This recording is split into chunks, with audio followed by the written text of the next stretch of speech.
سعيد جدا بتواجدي معاكم. أخوكم الصغير محسن غريب من البحرين، فنان تشكيلي. إن شاء الله ما أتكلم عن نفسي كثير، بس نبدأ سريعة على أساس اللي يمكن مو عارف يمكن ياخذ فكرة. بعدين ما راح نتكلم كثير، حول يمكن ربع إلى ثلث ساعة نتكلم فيها عن أشياء مهمة جدا، وبعدين إن شاء الله راح نتكلم في المشروع العملي وإن شاء الله بالطبق. محسن غريب فنان تشكيلي، مواليد 1971. بديت الفن منذ الصغر، كان عمري 13 سنة. بديت بالخط العربي بسبب الأسرة المتدينة وقراءة القرآن والتعليم من الوالد والوالدة، فكان القرآن يهويني كثير جدا. أيامها طبعا ما كان في إنترنت ولا في السوشيال ميديا، فتأثير الخط على الشخص كان قليل، من خلال الجرائد ممكن القرآن الكريم أو بعض الكتب الخاصة بالخط. إذن كانت الفرصة قليلة لمن أراد أن يدخل في عالم الجمال، فحظينا الحمد لله بالخط العربي. درس فترة عند الأستاذ عبد الله العرب الله يرحمه، وسريعا ما بدأت مشروعي التشكيلي والخروج عن الخط الكلاسيكي إلى على قولة البعض انحرفنا عن الجادة ودخلنا في عالم التشكيل اللي هو اللون والتكنيك. يعني أخوكم بدأ منذ الصغر في الخط، وممكن كان بداية احترافه انحرف، فتشكيلي أكثر من خطاط، واشتغل في التقنيات اللونية واللوحات وأيضا المنحوتات والرسم. يعني أكثر ممكن نقال عني أنني أنتمي إلى المدرسة الحروفية. المدرسة الحروفية طبعا بدأت يعني منذ سنوات طويلة، يمكن أكثر من 70 أو 80 سنة. بدأت المدرسة الحروفية مش من الخطاطين، من الرسامين، بمعنى الفنان التشكيلي والرسام أدخل الحرف العربي في العمل الفني، وبدأت هذه المدرسة بالتطور والانتشار. احنا اليوم ورشتنا إن شاء الله بتكون عبارة عن مجسم حروفي، نخرج من إطار اللوحة الورقية والحبر واليومين اللي طبعا موضوع الأساتذة ما قصروا أتحفونا بالموضوع الكلاسيكية والكتابة العربية الأصيلة. احنا اليوم موضوعنا مختلف، يعني ناخذ الحرف العربي، هذا الحرف العربي اللي يشوفونه، مواد مختلفة، خشب، ممكن يكون نحاس، ستانلس ستيل، أكريليك، ونوظفه في حياتنا العملية. اليوم الحداثة طبعا تدرون الحداثة أخذت مجراها، فالحرف العربي لإمكانيات عظيمة أنه ممكن يدخل في عالمنا الخاص، في بيوتنا، في الديكور، في كل شيء ممكن تتصورونه. إذن الحرف العربي ليس فقط أن يكون على الورق ولكتابة معينة للرسائل أو للحديث أو للقرآن. فالفنان أو الخطاط العربي تأثر بما حوله من الحداثة والتطور والمدنية، فأيضا استغل الحرف العربي وطاوعه في كثير من الأمور الفنية. أنا مش هعمل دعاية لنفسي، ولكن أتمنى حسابي الخاص تدخلون عليه تشوفون بعض الأعمال عندي. ما قدرت أن أنا أجمع الصور وأعرضها عليكم. حسابي واكتب لكم هني، ممكن تشوفون بعض الأعمال، لأن ما راح أقدر أوفرها لكم على الشاشة لمن أراد أنه يطلع على التجارب. غريب آرت، تشوفون واضح؟ غريب آرت في الانستغرام، مش ضروري يسوون فولو، بس شوفوا الموجود يعني عشان بعد ما تكون الموضوع فيه دعاية. وفي طبعا خامات كثيرة اشتغلت عليها، من نحاس، من أكريليك، خشب، الحجر. فأيضا في هناك إمكانية كبيرة أن أنتم إن شاء الله بعد هذه الورشة لو حابين تتطورون ممكن. وفي إذا أي سؤال عندكم لا تستحون، ما عندي تحفظات، ما عندي أسرار عمل، أي شيء ممكن أقول لكم إياه.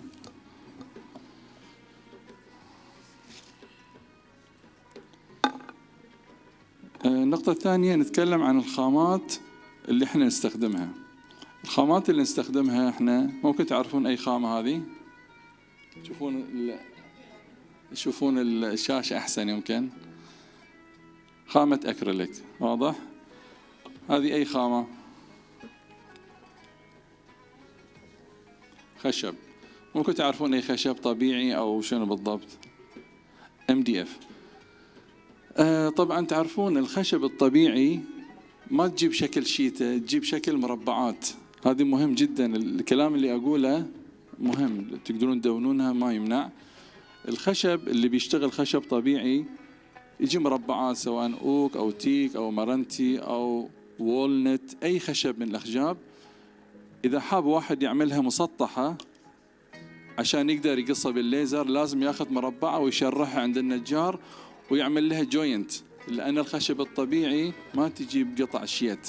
MDF يجي والبليوت الماليزي، بس على العموم الخشب الطبيعي تيجي مربعات والنجار يشرحها ويلصقها وتكون مثل هذه، عشان ممكن نقصها بالليزر. إذا في ناس حابين يقصوها يدوي ما يمنع، يدوي بيكون أيضا أفضل، والقيمة الفنية بتكون أكيد أحسن من الليزر. بس احنا لأن موضوع يعني موضوع تدريب نضطر احنا نقص كميات كبيرة مثل ما تشوفون. يعني هذه اللي يشوفونه نسبة 3% من إنتاجنا، إذا ما نقدر نعمل باليد. في فرق ما بين الليزر والراوتر. شنو الفرق؟ أحد يعرف؟ احنا طبعا مو صدد نبين، بس زين تكون عندكم ثقافة ان الأجهزة اللي نقص فيها ليزر وراوتر. الليزر اللي يكون بالنار، يكون بالضوء، ويكون أثر ماله على الأطراف يكون أسود، بخلاف موضوع الراوتر تشوفون على الأطراف ما في لون أسود. ليش؟ لأن عبارة عن ريشة هي تقص. الأولي عبارة عن نار، النار بيعمل أسود. فأنتوا لما تشوفون هذه بتعرفون أن هذا انقص بجهاز الليزر الناري. ولكن هذه الحروف انقصت براوتر. الراوتر عبارة عن ريشة تتحرك بسرعة عالية جدا فتقص. واضح؟ هذه مهمة جدا النقاط لمن حاب طبعا أنه يواصل في التجربة. أيضا في شيء جديد يمكن الأغلب يعني ما فكر فيها، حتى يمكن المختصين. شوفوا هذه الحروف ملونة، هذه الحروف شوفوها على الشاشة، هي تكون ملونة وفيها كتابات. شلون سويتها؟ أحد يعرف؟ يلا في جوائز حق الحضور اللي يرد. هذه كل قطعة فيها كتابات صغيرة، فيها ورق ذهب، فيها زخرفة تقريبا. بعد شنو يعني قبل شنو يكون؟ ممتاز جدا، ممتاز. اي شنو اللي اسوي انا؟ اخذ ورق طبيعي، ورق الجوت والهمب والبردي المصري مثلا، اخذ اوراق واشتغل عليها كتابات مشق، كتابات صغيرة، وممكن احط ورق ذهب، وممكن اختام بالزخارف. عقب ما اخلص الورقة اجي اخذ الورقة والزقها على خشب MDF، لزقتها بالوايت جلو، صارت عندي قطعة واحدة. الورق اللي اشتغلت عليه كتابة لزقت على الخشب MDF اللي هو هذه، وبعدين اخليها تحت الجهاز وعندي الحروف واقصها. فكل حرف يطلع بشكل مختلف كلون ككتابات. فمستحيل انا ممكن بعد ما اقص الون واكتب هنا، يكون عملية صعبة. فقبل نسوي الكتابات، بمعنى أنتم أيضا لو عندكم ورق وول بيبر وورق مزخرف تقدرون تلزقونه على الخشب وتقصونه ليزر أو يدوي، فبصير عندكم كل حرف في تكنيك معين، في لون، في كتابات. فهذه عملية جدا سهلة ونتائجها جميلة جدا يعني. طبعا هذه اللي يشوفونه كله ورق طبيعي، هذه خشب. احنا تقريبا خلصنا اللي عندنا. طبعا المواد مختلفة، في ستانستيل، في نحاس، في حديد. المواد الكبيرة هذه ممكن بعدين تسوونها من خلال ورش، بس أنا كفنان أول أبدي أعمل موكيت مجسم صغير، أتعلم كيف أركب الحروف عشان يعطيني 360 درجة من كل الجوانب. بعد ما أتعلم ممكن أعمل موكيت صغير وأعطي الورشة وتنفذ لي عمل إن شاء الله ب10 متر، لأن أهم شيء التصميم والكونسبت في الموضوع، مش أهم شيء مش التنفيذ. أنا كمصمم كأرتست أعمل حجم صغير بعدين أعطي الورشوب. زين، احنا الحين خلصنا المواد عندنا. طبعا احنا تكلمنا عن الموضوع أننا نتمرد على الحرف العربي من الورق ونستغل جميع الخامات الموجودة. هذه ما يتضارب مع الخطاطين الكلاسيكيين أساتذتنا. يعني يمكن البعض يقول الشخص أخذ الحرف العربي وكتابة القرآن ووظفه في الديكور في أماكن يمكن ما هو مناسبة تكون في الفنادق أو الحرف العربي ليس ملك لأحد. العظماء المهندسين العباقرة اخترعوا هذا الفن العظيم، واليوم الحرف ممكن يدخل في أي مجال، في العمارة، في السيارات، ممكن يصير مستقبلا في الطائرات. يعني ما له حدود. المشروع الحرف العربي مشروع عظيم وله أبعاد كثيرة وعميقة جدا. ما ممكن أنا كشخص أحصر الحرف العربي على الورق. العالم في تمدن، كل يوم التكنولوجيا ماشية، احنا ما نلحق نعرف شنو اللي قاعد يصير حاليا. فإذا كل إنسان يقدر أنه هو يعني يستغل الحرف العربي، إلا سبحان الله ممكن تكون في بعض الأماكن ما هي مناسبة. مثلا ممكن أسوي الحروف عربية على الأرض، ممكن يجي شخص يقول لي حرف عربي من القرآن ما يجوز. ممكن أقول كلامه صحيح أن الحرف العربي حرف مقدس لأنه مرتبط بالقرآن الكريم، فكيف ممكن أخليه على الأرض والناس تدوس عليه؟ في بعض الأدبيات احنا كمسلمين ما نرضاها ونحترمها. أيضا موضوع السكابتشر هذه اللي عملناه، في موضوع جدارية الريليف. نشوف هذه الجدارية عبارة عن حروف خليتها على بعض. هذه نموذج من نفس الحروف، تكون هي عبارة عن مجسم وهي عبارة عن لوحة حروفية. ما في فرق في الموضوع، اللهم أن هذه الحروف تكون ذو بعدين وهذه تكون ذو 3 أبعاد. طبعا نستخدم المواد، الحين رح نشرح شوي المواد اللي راح نستخدمها في عمل. أستاذ تجيبين لي الجلو؟ أستاذة الجلو واحد بس.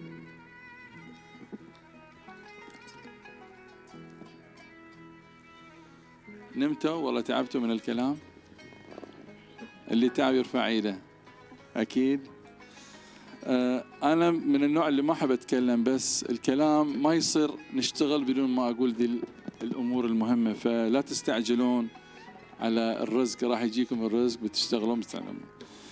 أنا كفنان أبغي أعمل جدارية خشبية، لازم أعرف النوعية الممتازة للجلو، لأن بدون اختيار الجلو صحيح شغلي راح يكون فيه عيوب، وبالتالي ممكن بعد يومين تطيح الحروف. فأنا أحتاج إلى جلو يكون قوي جدا علشان العمل يستمر معي سنوات طويلة. العمل يمكن يكون ناجح في تصميمه في كل تفاصيله، ولكن سوء اختيار الجلو ممكن العمل يكون في خلل ويكون في تشويه لاسم الفنان. شنو الجلو المناسب لاستخدام مثل هذه المشاريع؟ طبعا شركات كثيرة جدا. إذا تكتبون في الجوجل فاست أدهسيف، تكتبون فاست أدهسيف، هذه من الاختراعات الجميلة جدا. الجلو هذا يمسك في 3 ثواني ويمسك بصورة قوية جدا، 3 سكند.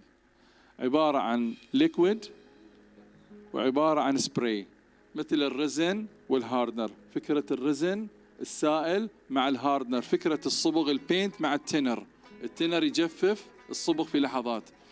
نفس الفكرة بالضبط. احنا نستغل الجلو هذا ينباع ب10 دراهم أو 15 درهم، ولكن نتائجه جدا رائعة. وفي شركات كثيرة، ما راح أقيد أقول هذه الشركة، أنتم كتبتوا فاست أدهسيف بتشوفوا لكم شركات كثيرة جدا. هذه الجلو تستخدمونه إلى موضوع الحروف. لحد الآن في أي سؤال؟ في شيء مو واضح؟ Sorry for that people which is not understand Arabic. لأن الأخ قال لي ما تتكلم إنجليزي، قلت له sorry I cannot speak 2 languages, there is no time and my language is not well. So sorry that much. You can get somebody to translation for you. يعني give him some 10 dirhams, 15 dirhams.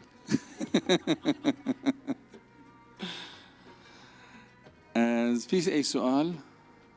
في شيء مو واضح لحد هني؟ انزين. تعرفون النسبة الذهبية؟ أحد يعرف النسبة الذهبية؟ شو النسبة الذهبية؟ الرقم ماله كم؟ لا.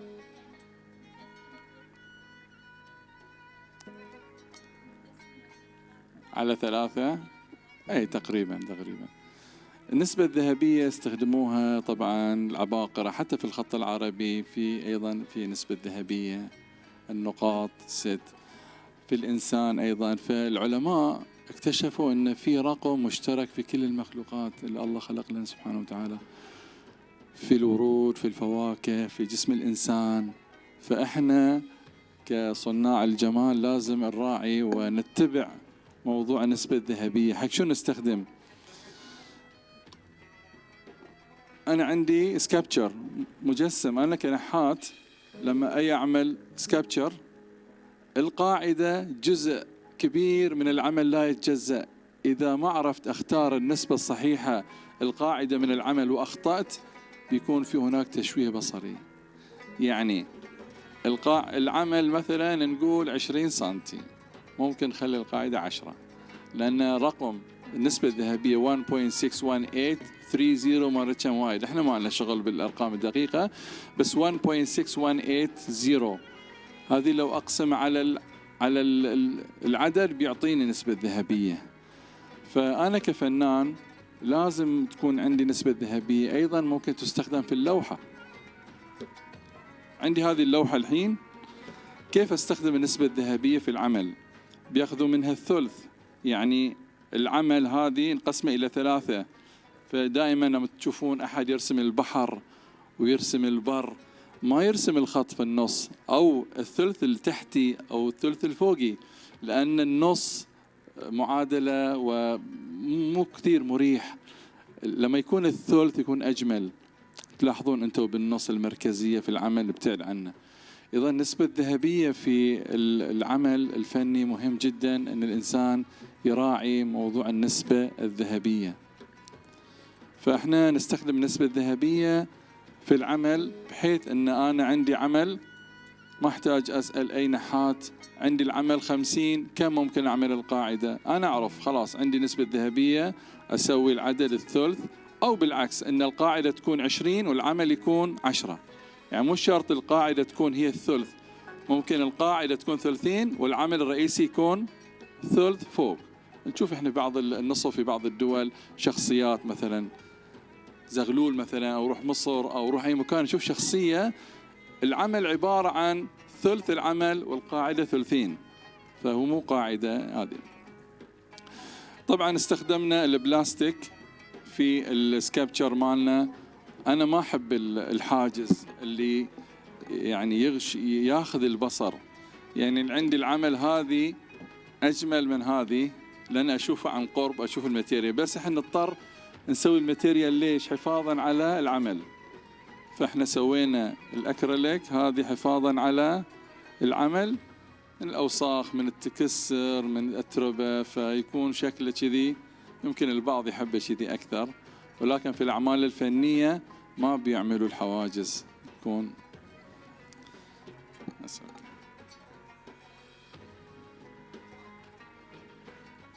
في أي سؤال قبل أن ننتقل؟ لأن خلاص ننتقل الحين جانب عملي. في أي سؤال عن الماتيريال؟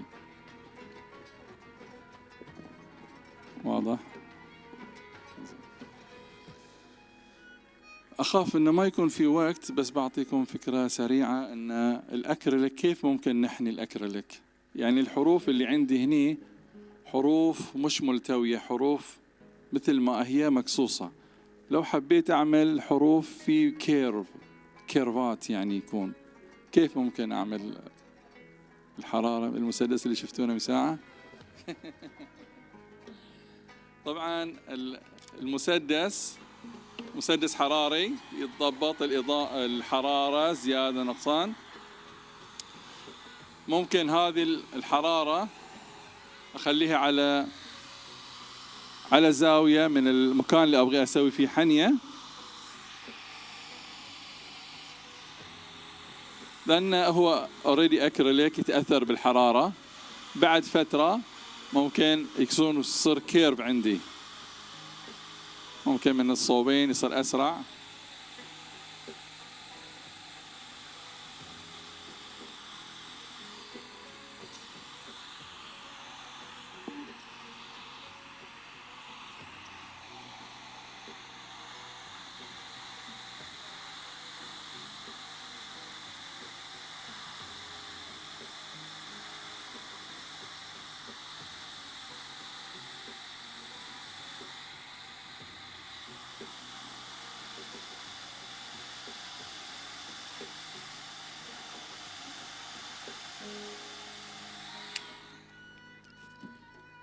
طبعا ممكن ان انا احني البلاستيك مع الحرارة.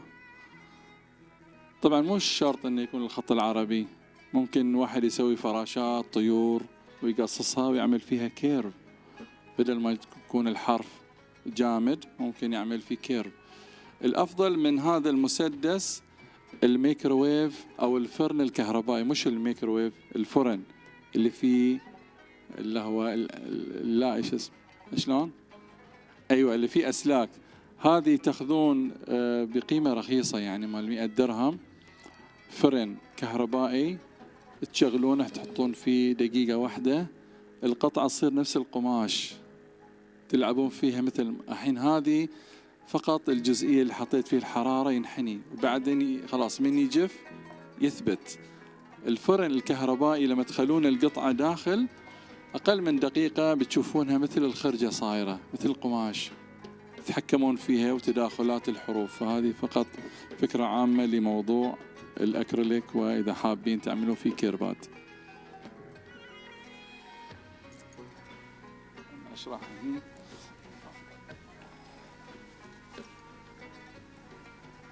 احنا الحين نبي نبدا عمليا نشتغل نسوي العمل المجسم. طبعا العمل المجسم لازم الشخص اللي يشوف العمل من كل الجهات يشوف فيها زوايا جميله، تداخل الحروف. طبعا لعبه الاختيار الحرف مع الحرف هاي بعدين بقول لكم. احنا حاليا عندنا القاعده، صحيح؟ القاعده الخشبيه هذه عندنا، هذه القاعده الخشبيه مالتي انا الحين ابغى اسوي تكوين حروفي. اول عمليه الحرف اخليها بشكل طولي، يعني الالف او الفاء خليها، نعتبر ان هذه حرف الفاء خليناها بهذا الشكل. هاي نتكلم عن منظور افقي، اوكي؟ تشوفونها كذي بهالمنظور. والحرف الثاني ان انا اخليه بشكل عكسي، عمودي افقي. يعني الحرف الاول لما خليت حرف الدال دخلت في حرف الفاء صار عندي زائد، صح؟ واضح؟ اشرح عشان تفهمون شويه. هذا حرف العين، هذا حرف العين، وهذا حرف الباء. عشان اكون مجسم 360 ديجريز كل الجهات تبين لازم اتبع هذه النظريه، من غير هاي النظريه ما تستوي. يعني حرف العين دخلت فيه الباء، الباء ممكن يكون هنا، ممكن يكون هنا. احنا ما نتكلم عن تفاصيل ووضعيه الحرف، نتكلم عن الفكره العامه ان هناك حرف يدخل فيه حرف ثاني، لازم يكون ملصوق طبعا مو في الهواء، ممكن يكون هنا، ممكن اقلب الحرف براحتي. هذه احنا الحين صار عندنا خطين، صح؟ خط وخط ثاني. الخط الثالث لما احط الحرفين ابدا اسوي بعد كروس، واسوي كروس. مع هذه العمليات الاربعه بصير عندي السكابتشر، ممكن اشوف الحروف من كل الجوانب، جميله و3 دي، عمل مجسم وليس ريليف. الريليف هذا اللي عندي ريليف بعدين، بس انا ابغى اسوي بعد ثالث لازم اطبق هذه النظريه. الحين في طبعا لازم هناك عده معايير عشان تكون عمليه اللي انا اسويها عمليه ناجحه. احد يقول لي شنو؟ اختيار الحرف. أنا إذا عندي القاعدة الحين، أنا أتكلم عن القاعدة مالتي، أوكي؟ هذه بيكون بعدين أكريليك صح؟ هذه القاعدة مالتي. لما اختار الحرف الأولي عشان أكون البنيان ماله، احنا نعرف في البناء لازم الأساس يكون قوي. الأساس إذا ما كان قوي مهما أبني قوة بس القاعدة هشة راح ينكسر عندي أو يطيح البناية. لما أحط الحرف، أول حرف هو الأساس. كيف أخلي الحرف؟ مستحيل أنا أخلي الحرف على هذه الوضعية، على هذا الارتكاز، صح؟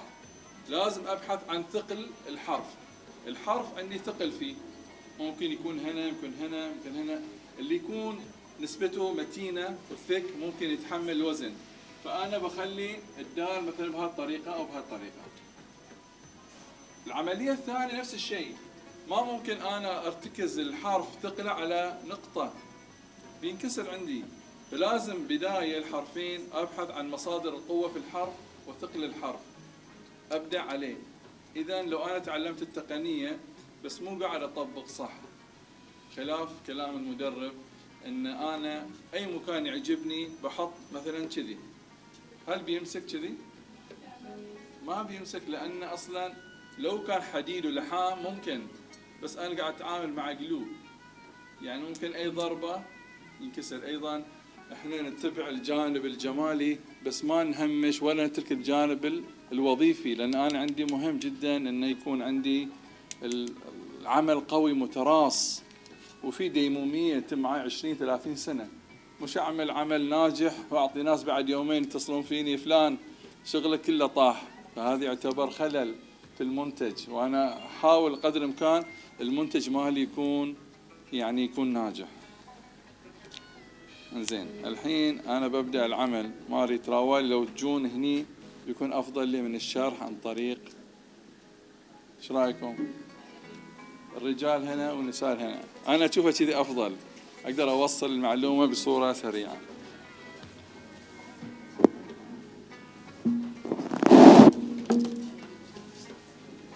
نحتاج كرتونة كذي صغيرة عشان نحط عليه القلوم.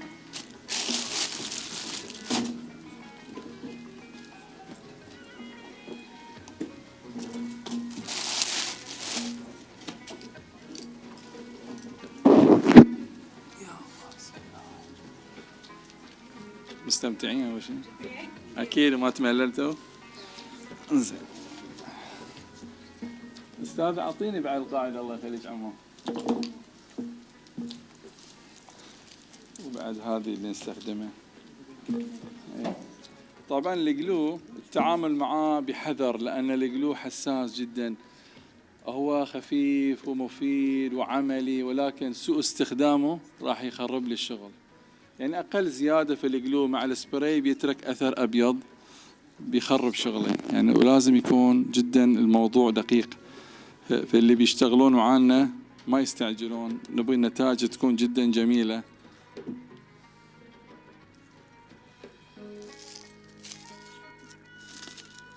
طبعا القاعدة احنا مسوينها، ممكن قاعدة تكون أكبر الحجم، ممكن يكون أرفع، نراعي فيها دائما نسبة تناسب السماكة، وهذه الأمور جدا مهمة. يعني عبارة عن خشب MDF عليه فينير وود.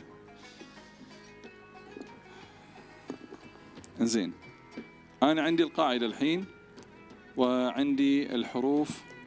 طبعا هاي الحروف اللي يشوفونها هذه قاصينها بالليزر.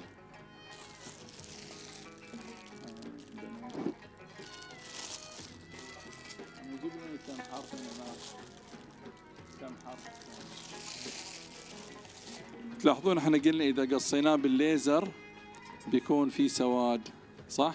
مو بالراوتر هذه. احنا عشان نبدأ ننفذ مجسم حروفي مثل ما قلنا، طبعا اللي يشتغل على قاعدة صغيرة ما يصير يسوي حرف كبير، كلها نسبة وتناسب. دم أنا عندي قاعدة 10 باي 10 ما يصير أعمل الحرف 15 عشان يطلع.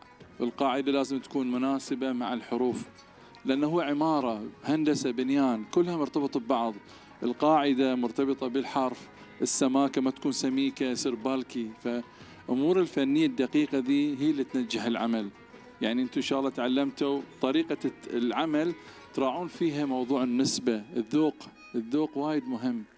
اللون مالون احنا ما اشتغلنا عليه بصورة نظيفة لأن هي تجربة وورشة، لكن لما أنا اشتغل حق طلب لازم اشتغل فيه تنظيف وصبغ وشغل نظافة. يعني اخترت حرف العين لأن في استقامة وفي طول وجميل، ممكن اعتبرها من الحروف الرئيسية. طبعا موضوعنا مهرجان البدر، ممكن واحد يسوي با ودال وراء بدر يكرر، ممكن طه، ممكن محمد، ممكن أحمد، ممكن مصطفى، يعني يعمل فيه كونسبت ما يتعلق بالمناسبة الكريمة. فأنا سويت حرف العين.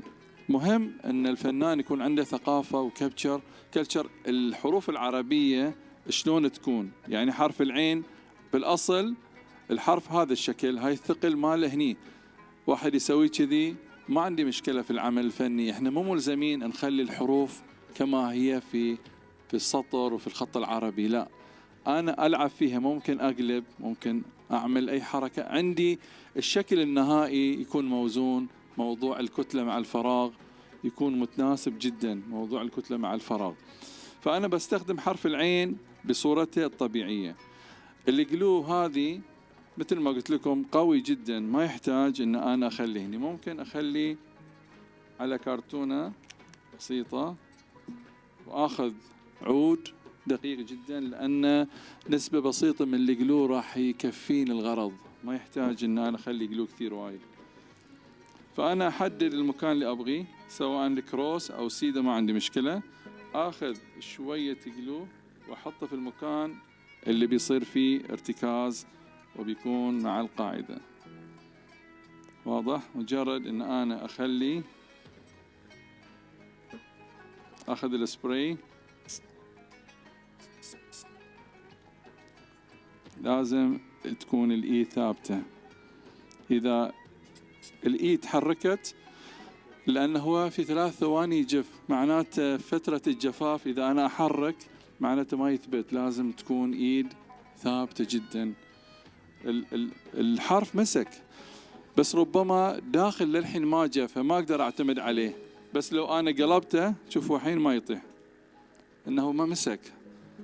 اي طبعا هذه البقع راح تروح، السبراي راح يروح. اذا حاب واحد يعمل ورقة يعزل ويضرب سبراي عشان يكون على الورق، هذه ممكن ايضا. الحين انا خلصت الخط الأول، احنا قلنا عندنا 4 خطوط نكملها، ممكن عندي يصير 360 degrees capture.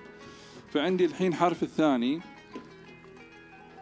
ممكن يكون حرف الميم، ممكن يكون أي حرف ثاني، ولكن دام أنا عندي الأكريليك لازم أراعي أن الحرف ما يطلع برا، لأن الأكريليك محدود. أي فأنا راعي دي الموضوع. ممكن حرف الياء،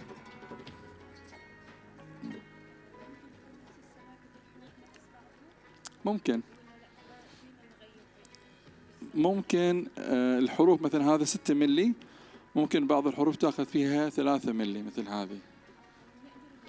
طبعا ممكن كل الحروف تكون من خشب وحرف واحد يكون نحاس ذهبي، نكسر اللون. يعني ما له نهاية في موضوع الخيال. ممكن مثلا احنا بعض الحروف نخليها صغيرة، مثلا تكون هني. التناغم في اللون والسماكة والحجم يعطيني إيقاع جميل في العمل، ما يكون كله نفس الحجم، كبير صغير، لون مختلف، سماكة مختلفة. في شيء مهم جدا، أنا لما أشتغل على الخشب كخامة راقية طبيعية مش هذه لما أشتغل خشب طبيعي مش حلو أنا أدخل حروف أكريليك معاه، لأن هذه من الطبيعة، الخشب طبيعي، ممكن أدخل فيه حجر، أدخل فيه نحاس، أوكي، لكن أدخل أكريليك لا. موضوع دمج المواد مع بعض، مثلا الحجر مع النحاس جميل جدا، النحاس مع الخشب، الخشب مع الرخام، المواد الطبيعية لما تكون مع بعض طاقة إيجابية. الأكريليك احنا ما نستهين ولكن مش خامة فنية هي أصلا، احنا نوظفها حق شغلات موكي، تجارب، ما ممكن يعني عمل يقدم في من يقدم هذا الأكريليك كعمل فني، ولكن كخامة محترمة فنية لها ديمومية لها ثقل لا. فحرام ان انا اسوي عمل جميل وادخل اكريليك مع الخشب، كلش مو حلو. فانا نزلت من مستوى العمل. طبعا الفرق ان هذه مقصوص بالراوتر وهذه بالليزر. الحين لو صار اسود شويه ما يختلف الموضوع. ممكن انا احط كذي، حطينا كذي والحين حطينا صحيح.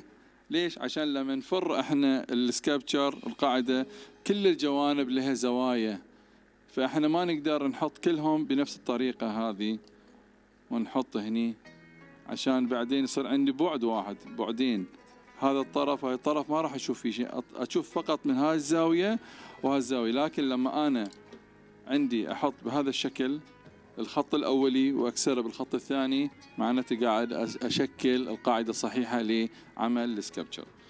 فانا هني عندي الياء بهالطريقه، ممكن يكون بهالطريقه ما عندي مشكله، ممكن واحد يسوي هالطريقه.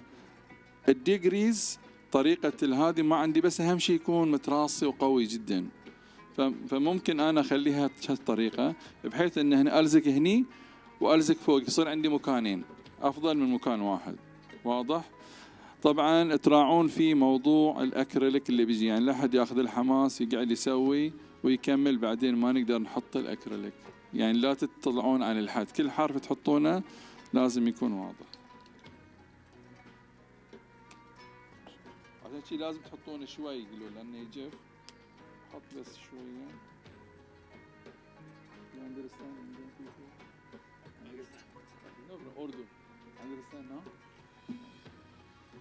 الحين الجلو هذه اللي بحطها هني، اللي بخليه هني، خلاص عارف مكانه، معناته هذه نقطة الالتقاء مالي.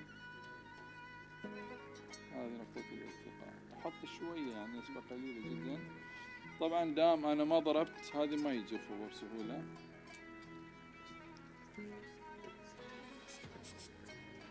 طبعا بدون السبراي ما يجف بسرعة. اللي يخلي يجف في 3 سكند هذه السبراي. اعتقد هو ما مسك لأنه ما حطيت كثير. شوف شلون ما حطيت كثير ما مسك. لازم يكون في كمية ما تكون وايد قليلة بحيث انه يمسك يعني.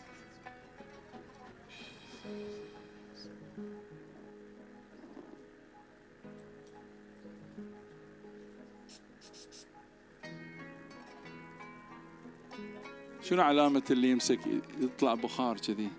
التفاعل الرزن مع السبراي يطلع نفس البخار، تعرفون انه هو مسك. الحين مسكه. اوكي، عندي الخط الثاني، الحين عندي خط ثالث خط رابع. طبعا انا كفنان لازم اصير ذكي.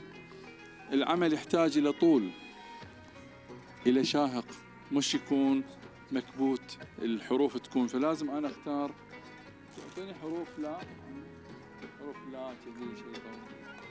او مثلا ممكن انا الميم اودي فوق طريقه. احنا ما عندنا قاعده ثابته في موضوع اي، بس اهم شيء ان تراعون في موضوع الكتله والفراغ. يعني شوفوا الفراغ الكتله، يعني ما تحطون كل الحروف جنب بعض تسوون كتله والفراغ كله ضايع، لا، يكون في عمليه توازن. يعني لما تطالعون السكابتشر تحطوا فيه حرف وفراغ حرف وفراغ. فهذه اللعبة هي فقط في هذه النقطة، ان انا لما احط ممكن اعمل اوبشن، يعني احط هني شفته لا اخلي كذي، ممكن احط كذي، لان احنا ما عندنا قاعدة ثابتة، مو قاعد نكتب سطر خط عربي. الحروف تكون هي فري وترقص وعندها حرية تامة في وضعية. يعني موضوع اللام ممكن نقلبه، ممكن اخلي بهالطريقة، بس ايضا اراعي موضوع القطعة ان هي ما تكون اكثر، لان القطعة هي جاهزة اوريدي. فاذا انا حطيته بيطلع، فلازم انا احط بالي انه يكون بهالطريقة. ممكن الحين عندنا هاي الزاوية، عندنا هاي الزاوية. شوفوا كل ما نحط زاوية ونفر العمل نشوف ان من جميع الجهات في عندنا شكل وعندنا فيجر. واضح؟ من هذه كذا، فممكن انا اخليها بهالصورة يعني. correct like this or no؟ صحيح؟ لا دي like this لأنه بينكسر، لازم نبحث عن سماكة. اوكي زين، يعني مو نايمين.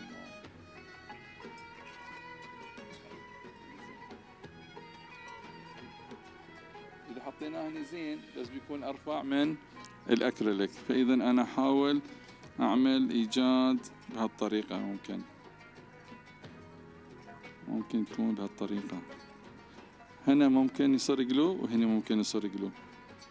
فعندي أنا أيضا كسرت هاي الزاوية الميتة بهاي الطريقة. نفس ما قلنا تحطون جلو شوي جدا، ما تعطوني كنيس عرفت أنا بس.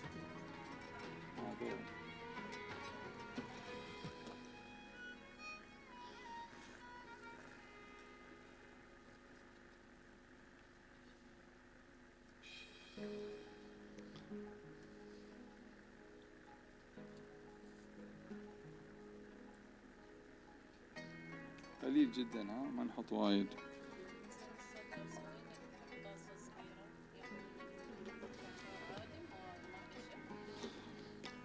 شكرا.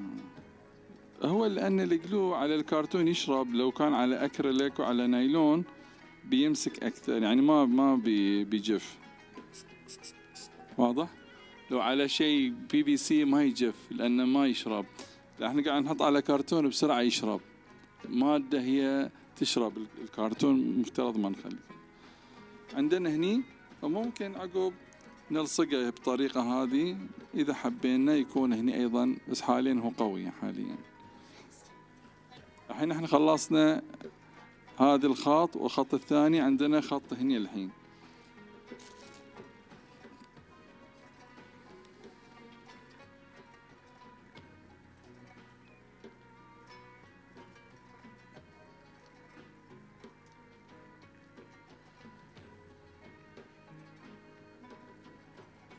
حرف الباء.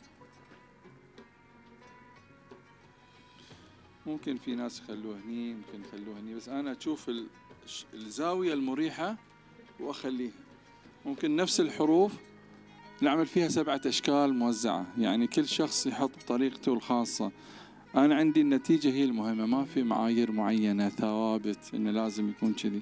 أحاول أعمل فيه طول، أعمل فيه زوايا مختلفة عشان العمل يكون من جميع الجوانب فيها زوايا، ما تكون زاوية ميتة فيها.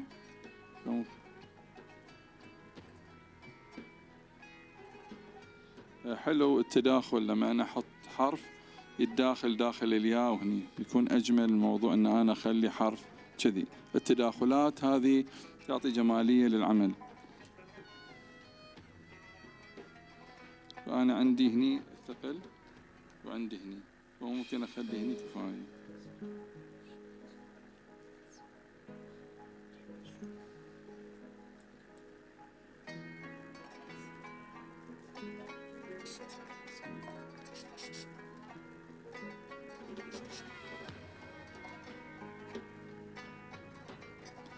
يمكن هذه يكون خطأ، ما حد قال لي ليش. عرفت شلون؟ فأنا أحط بالي دام أنا عندي ملزم بأكريليك، فهذه إذا خليته شو شلون لازم أحاسب أن أنا هذه لما أشتغل ممكن يكون عندي العود ويكون عندي الميزان، أنا أخليه عشان ما يكون يدخل.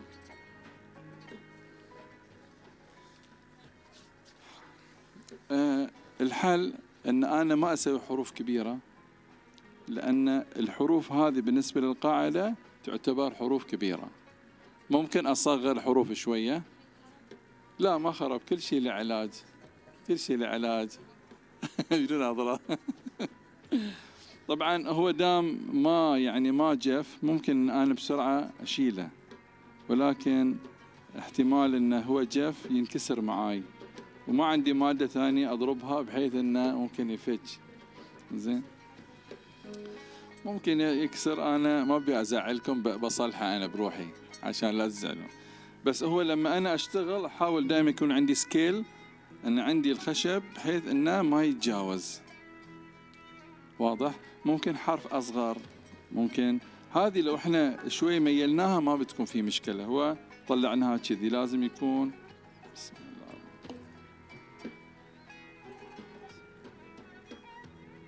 ممكن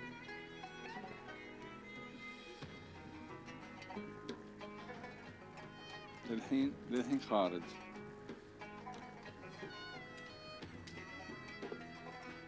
لا احنا قلنا الاكريليك مو حلو، بس لان احنا نشوف الاكريليك هي تكون يعني شوف شلون انقلع، شوف. بس هذه مشكلته بسيطه يعني، هذه ممكن مره ثانيه نحط. بس انا زين اسوي خطا عشان انتم تشوفون بعد الاضرار.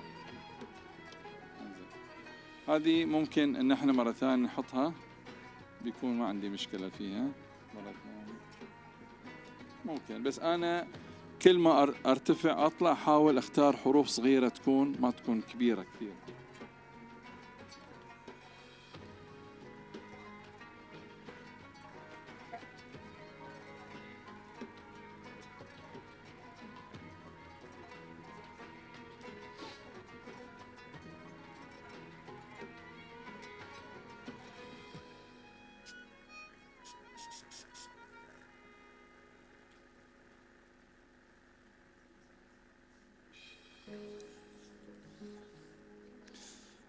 بعدين عقب ما احط الاربع حروف ممكن احط الحركات اللي مثلا هي شده تكون هني،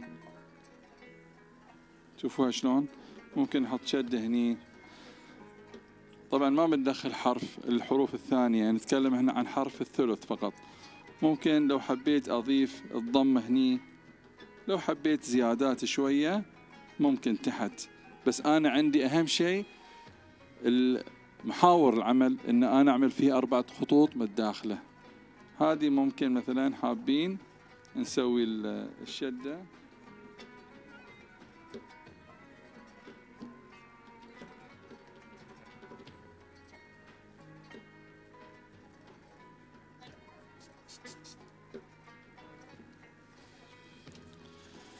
احنا كذي عباره للعمل البسيط على الحجم الصغير ماله يكون اكتملنا. ممكن احط اضافات صغيره لو حبيت، ممكن يكون في لون فيروزي ادخل عليه الوان ثانيه اكسر اللون. احنا حاليا تجربتنا الاولى حابين تكون بس كذي. انا طبعا راح نخليكم تشتغلون، بس اتمنى ان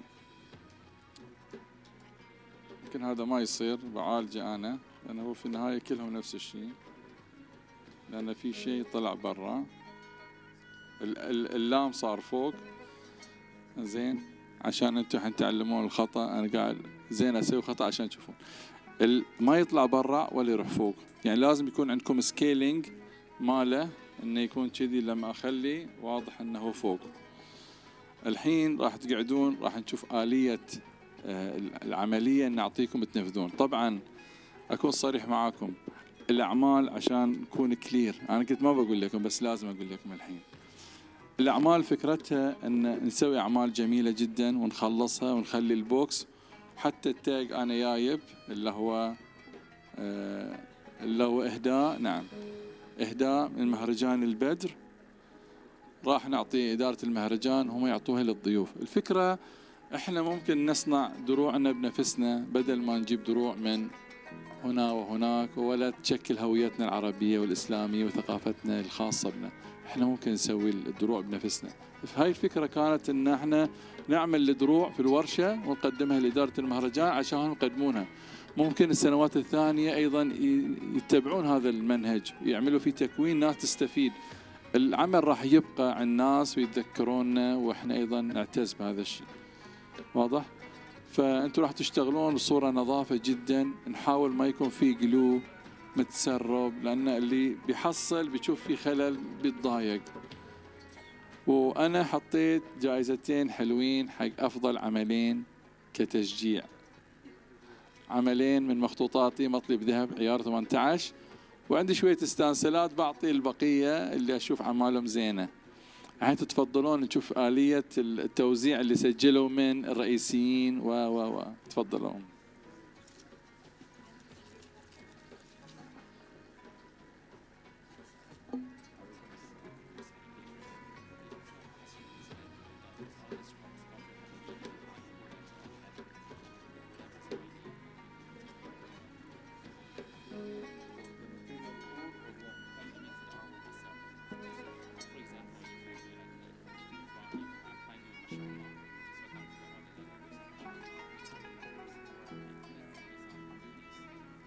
You can do the letter. You see, we can write it for MashaAllah. You can write the alphabet. Maybe MashaAllah you can do Mim, Alif, Sha. The letter you can do. It's not necessarily alphabet. No, there is meaning also. But for now, only workshop just we teach them how to make alphabet. But in the future, if you have time, you can do by some meanings and Quran.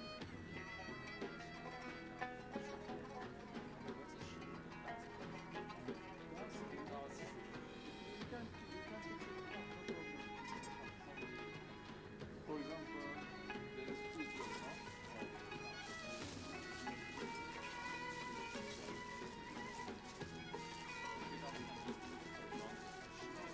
There is two doors coming together like this. Okay, when you fix it somewhere, the third one you can fix it up on something. So you do three doors. And also yeah, yes. Right.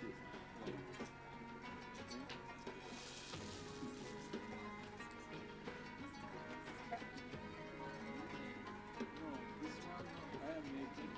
You can get it in any workshop and advertising. I am not saying you can buy from me because I don't like to make business and workshop. But yes, you can do in some workshop they have laser or this. But they need only file maybe, alphabet. Maybe we need for alphabet to give them the artwork. That's why. But it's cutting for everywhere now. Lot of machine. Yeah, different. Yeah, this is still but you can get anyone. Yes. Thank you very much. في أحد من المنظمين هني أستاذ محمد أنتوا كلكم مسجلين بشكل رسمي الأوليين؟ أستاذ منظمة؟ أستاذ شوفي الحين احنا عندنا 15 أو 16 عدد. إذا العدد زيادة هم قالوا اللي مسجلين من الناس الأوليين فهم لهم الأولوية. هم اللي ياخذون سكابتشر ويسوون. إذا حابين نوزع كل اثنين يشتغلون في عمل مع بعض فما نبي نحط البقية قاعدين كذي، ولكن هذه جانب إداري ما أحب أتدخل عشان ما يعني. فهم اللي سجلوا الأوليين هم 15 ممكن تشوفينهم. إذا ما يو في بديل نقدر نعطي، بس أنا تراوالي من جانب يعني إنصاف أن اللي سجلوا في الأول هم اللي يحصلون بيسوون. في النهاية كل الأعمال بترجع لإدارة المهرجان، ما حد بياخذ ودي البيت، ولكن بتسوون عملية. لا اللي مسجلين 30 بس الأولين هم 15 هم الأوليين. يعني هم قلنا احنا فقط 15 أو 15. بس قلت حق أستاذ محمد ممكن ناخذ زيادة والناس تستفيد تقعد وتشوف حتى لو ما اشتغل، أو نخلي كل عمل في حق اثنين يسوونه مع بعض. زين عجل عندكم هذه وزع عليهم القواعد.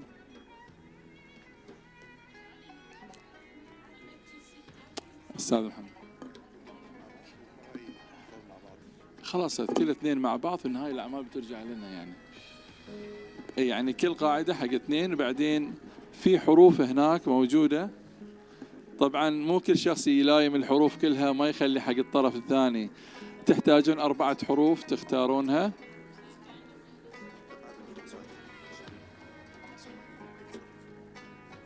لا أنا أقصد الدروع ما ترجع. زين أنا أستاذ مشكلة شنو؟ إذا اثنين بيشتركون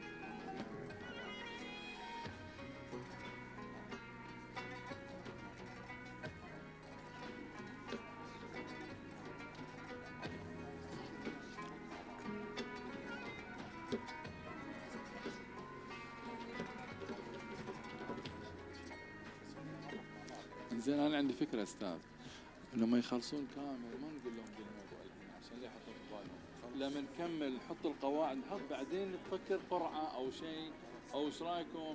اذا متفقين خلاص، اذا لا نعمل قرعه. احنا عندنا وقت ترى استاذ، شوف ما شاء الله 5 احنا خلصنا. ف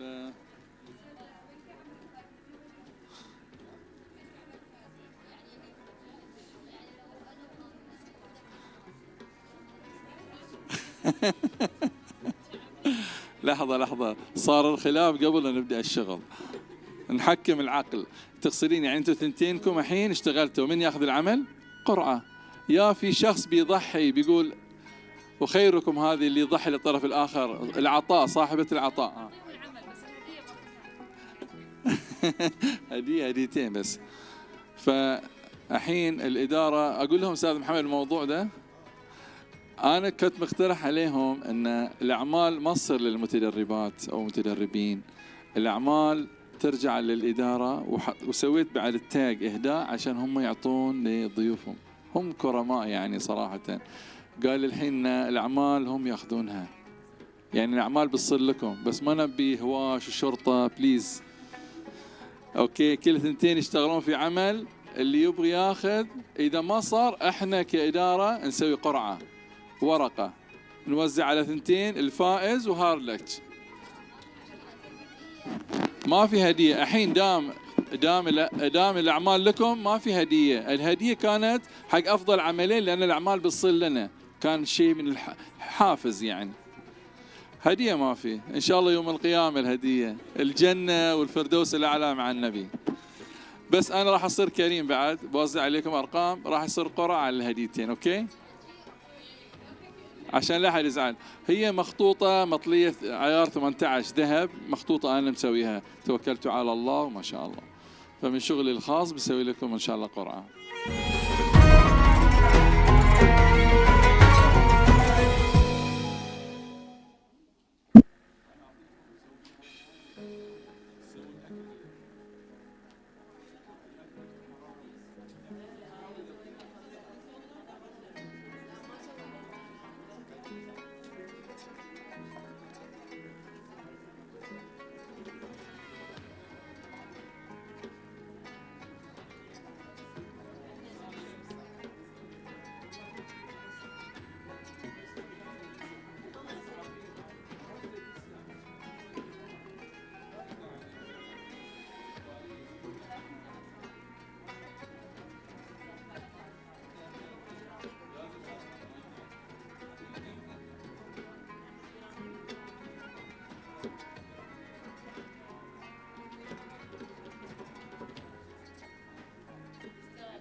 هذه واو بس ممكن يكون فاء، لأنه هو شنو الفرق بين الواو والفاء؟ اللي هو شوي أطول، فأنت هذه الفاء.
توزعت عليكم كان يعني واحد بيت يعني كلمة حصلها كلمة حصلها بعدين نفس الأرقام اللي عندهم لازم تكون عندنا عشان بعدين نسحب على الرقمين ونعطيهم هدايا. هاي الفكرة لا شلون النصيب يعني كل واحد عنده رقم نفس الأرقام اللي أعطيناها. هاي أستاذ الأرقام اللي موجودة بتخلي عندك نفس الأرقام بنسحب على رقمين اللي بيحصل. هي عادة.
حلوة ومفيدة ما شاء الله.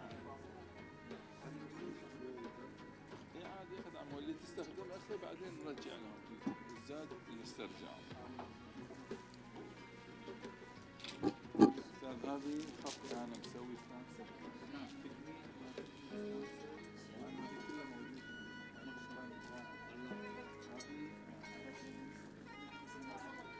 بالماء خلي يجيب بعدين بالماء والبنت يروح شيء لأنه بالشيء البنت يروح شو إذا شكر مثلا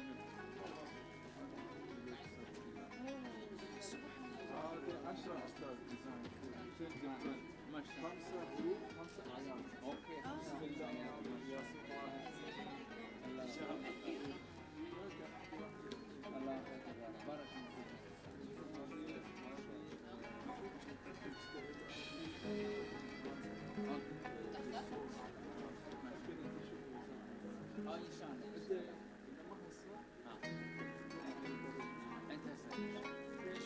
بارك مرحبا شلونكم طيبين؟ الله يخليك شرفتونا. الله يخليك ما شاء الله شرف فيكم والله بارك الله فيكم الله يخليك. من الجيرة نعم نعم فيكم تبع ما قصرتوا ما شاء الله على ضيافة الأصيلة ما شاء الله مرتب مفيدة كثير برنامج أستاذ ناجح الحمد لله أنت الله يخليك بارك الله فيك. أنا جاي بسرعة عندي اليوم في درس حياك تفضل أستاذ.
مشاكل؟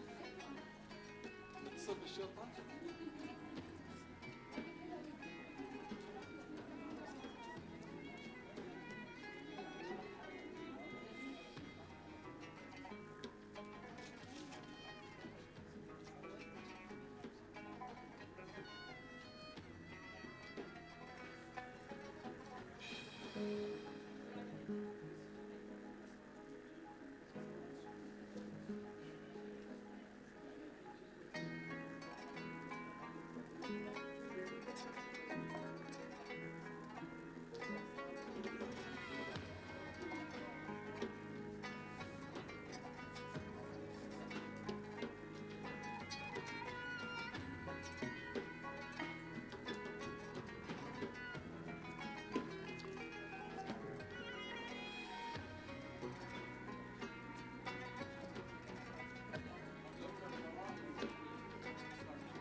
شنو الفكرة هذه؟ سامح على أنا قاعد وأنت واقفة. زين شوفين بعض الحروف حصل فيها كتابات نشر. أنا شو أسوي؟ أنا آخذ أوراق أوريجينال أولادنا، يعني أوراق ناتشرال مثل الجوت والبيب والهيم والبردي. هاي مال الحين، هاي مال الحين أوراق عندي مال خط. هذه الأوراق طبيعية، أنا ما أسويهم مصقول، ما أحضرهم ورق طبيعي بدون ما أصقلهم. شو أسوي؟ آخذ ألوان طبيعية من الجوز والكوفي والشاي، أنقعهم في ماي حار، استخلص اللون واشتغل عليه اللون باك جراوند، اسوي كتابات نشر على الاوراق. الحين الموضوع كله ورق عندي، الورق سويت فيه لون، ورق ذهب، حطيت زخرفه، حطيت يعني اي شيء ممكن اضيف اليه غير الخط العربي، واسوي نشر كتابات تمارين صغيره. بعدين اخذ الورقه والزقها على خشب MDF بالجلو الابيض. اي الMDF. ليش بعدين ليش الMDF؟ عشان ما يصير بند، لان العادي يصير بند، الMDF ما يصير بند. فخشب 3 ملي، اجيب الورقه الزقها عليها بالجلو الابيض واخليها يوم كامل. غير ابيض، اي او الجلو الابيض او ارجن، اي لصق. ايوه. وبعدين الشيته هذه اخليها جهاز ليزر، وانا عندي الحروف راسمها، هاي خط الخطوط المصحفي كتابتي مثلا. لا هاي كتابتي، بس اذا حروف استخدم كلب، بس كتاباتي اللي فيها اعمال فنيه ما استخدم كلب. خط اليدوي اسوي له تريسنج الى قاص، الانشاء التجاريه ورش اسوي. فلما عندي الحروف في الملف وعندي الخشب وعليه كل التضاريس والتفاصيل، لما اقص الحروف كل حرف يطلع عندي شكل جزء. انت شغلك الحين نفس الشيء بالضبط. انت شو تسوين؟ تسوين مثلا ابرو الالوان الغامقه، عندك ورق غامق وتقصين منه اشكال، ممكن شكل نبته، ممكن طير. انا ما اتكلم عن الشكل اللي يراجع لك. وفي عندك اوراق لايت كلر، فلما تقصين وتحطين لايت مع الدار يصير في بعد جميل.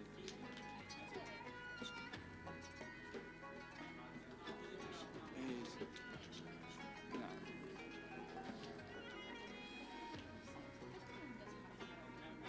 ممكن، بس أنا طيور. صحيح. نعم صحيح. بس شوف هي موضوع ال 360 ان انت شلون تعملي سكابتشر الزوايا، هاي مهم بالنسبه لي. اي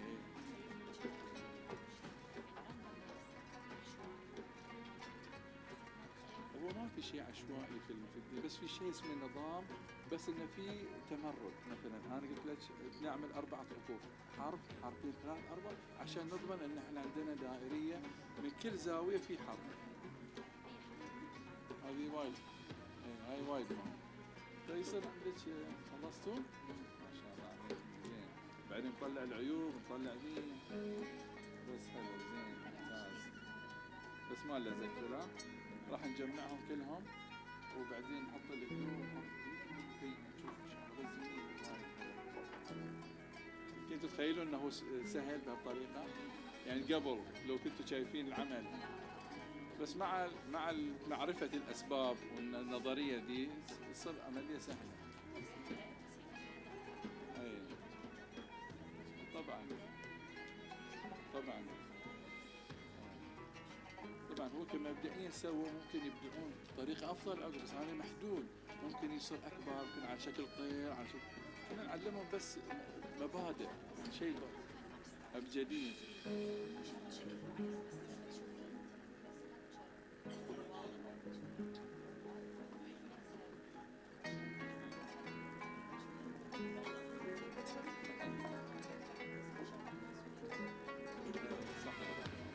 صاحب العمل بيعرف طبعا.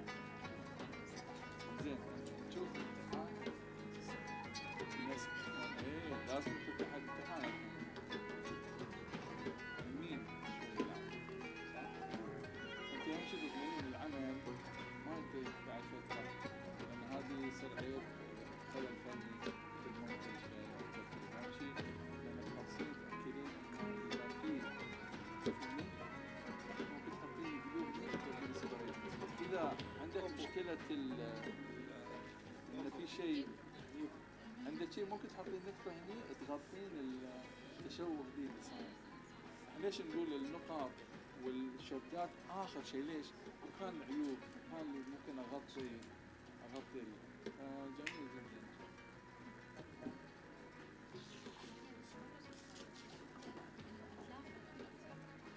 ايه طبعا لانه هو اول مره الشخص كل ما يشتغل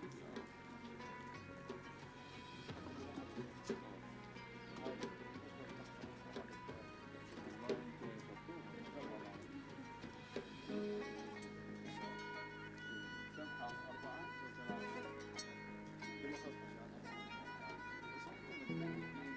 شدة نقطة ليش 4 الحجم يزيد فزيادة النقصان فاحتمال يزيد يصير كثير بس انت ممكن تاخذ نقطة مثلا ممكن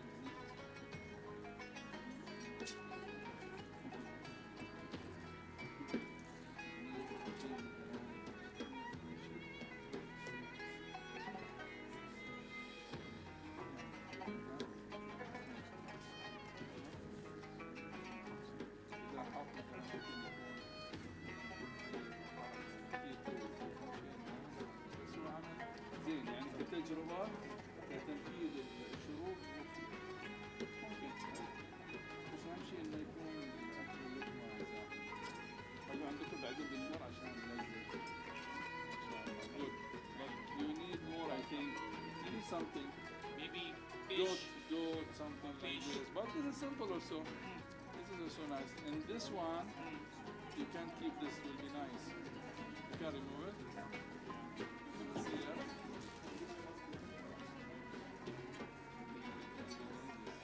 This is Muhammad. This is Muhammad, huh? Yes. خلاص no. Yeah.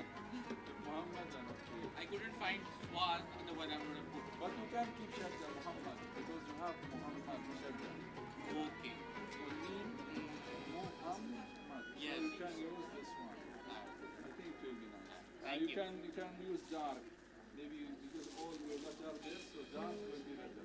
Okay. Thank you. Welcome. Very good. MashaAllah. You happy for your work? كويس زين حلو مرتب وبسيط يدخل القلب. Simple وايد. No. Up to you. But it's nice. Simple. Keep it. You will come and if okay, then keep the glue and the tag. Final and take photos. خلصتوا ثالثة؟ عليكم السلام ورحمة.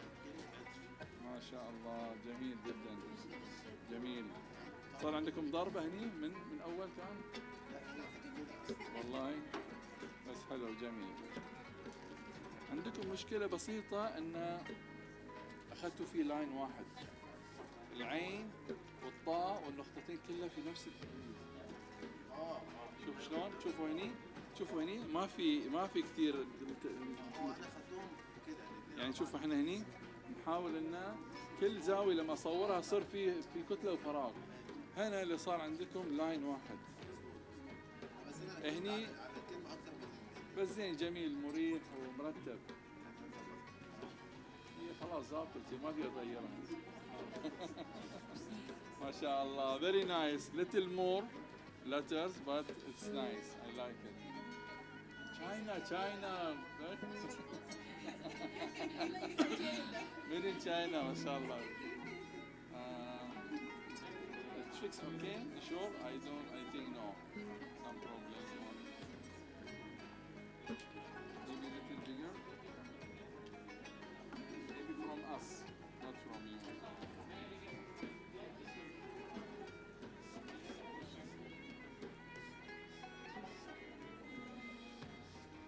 Problem for fixing.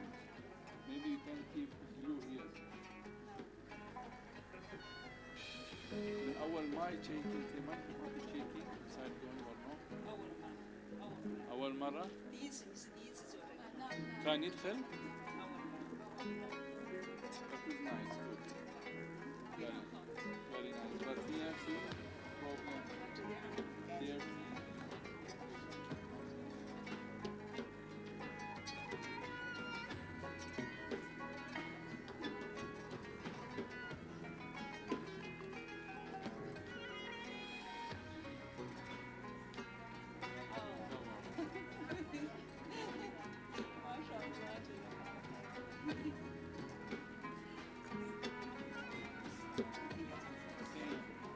Problem, what problem? Line, one line. They say no, cross. 应该是一个方位。 See, from here, I cannot see more, only line. From here, okay. Here, no. Only two side nice. Here and this side. But for two side, not nice. See this one?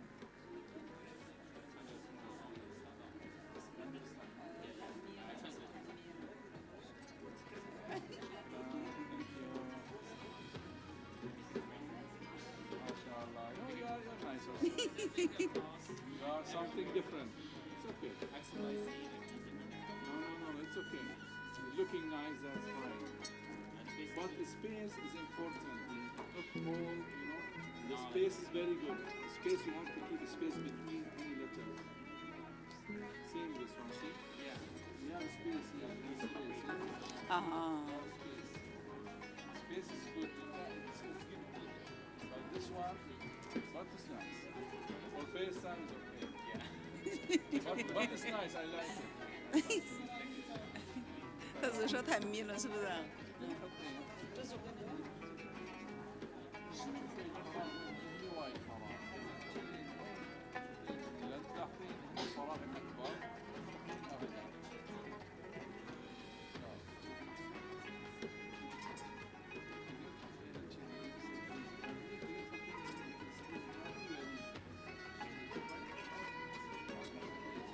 يعني هذه المنطقة هي المناطق هذه أي مكان عندك أي مكان تحطينه وايد زين.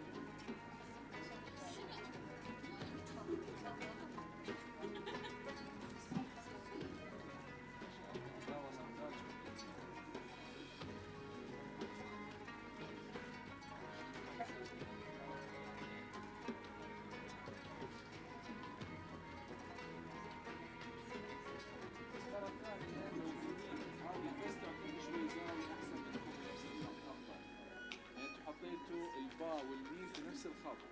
لو مايلين شوي الميم ماخذ لو درجة 10 بالمية بعد بيعطي زاوية أجمل بس هو حلو. كتجربة أولى 10 من 10. 10 أول مرة لا هو داون.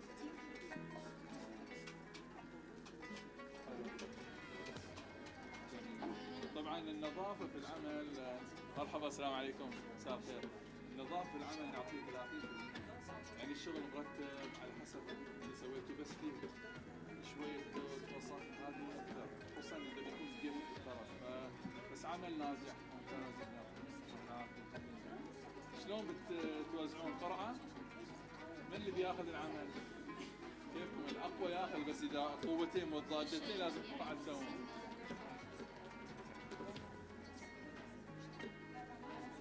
شويه هذه الوصفه ممكن تكون شيء يربى دائما الظروف الصغيره والحركات خليها في النهايه. هني الزاويه هذه كررتوها مع الاسف. هذه شوف الحين هذه التوازي هذه شوي ضر، لكن لو تكسرونها بهذه يصير في تكسرون هذه بهذه. اوكي؟ في هالحاله ممكن تحطون حركه تكسرون هذا الجمود، لان احنا قلنا نحاول كل زاويه فيها جماليه ما تقل عن الزاويه الثانيه، يعني لو العمل اي مكان افره احس ان التداخل صار بشكل صحيح. ليه هني اوكي، من اوصل هني شفت المكانين ذي وذي 3 حركات في نفس الزاويه كررتوها، مع ان احنا قلنا عمليه النجمه يعني طول افقي وعرضي والمايلين. اعتقد الحل يكون ان انتم تحطون شغله شي تكسرونها بس هنا يعني هاي الزاويه وتحط النقطه اي حركه يمكن ينكسر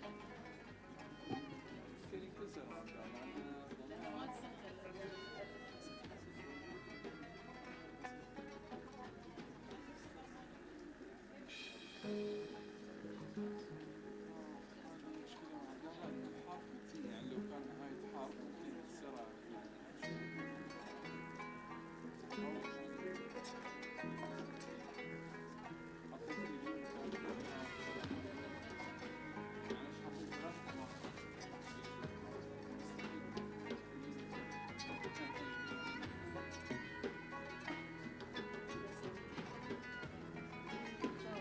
تمرين زين يطبق لي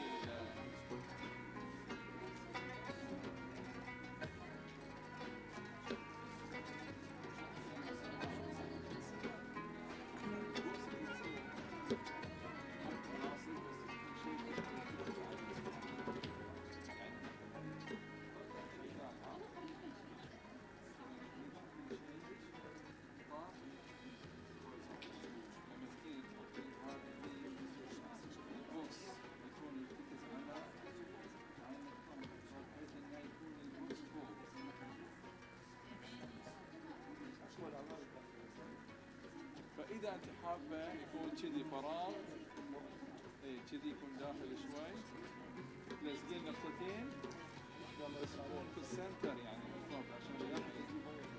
ممكن يكون كذي.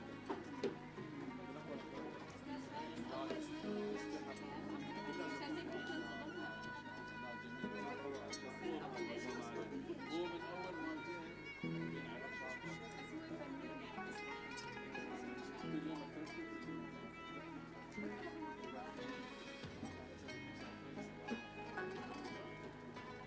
بس عم جميل شغله.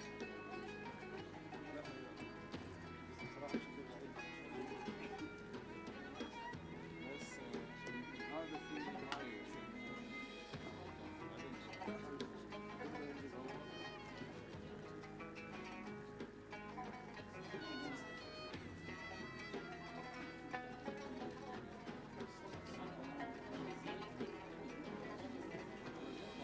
ساعتين خلصنا.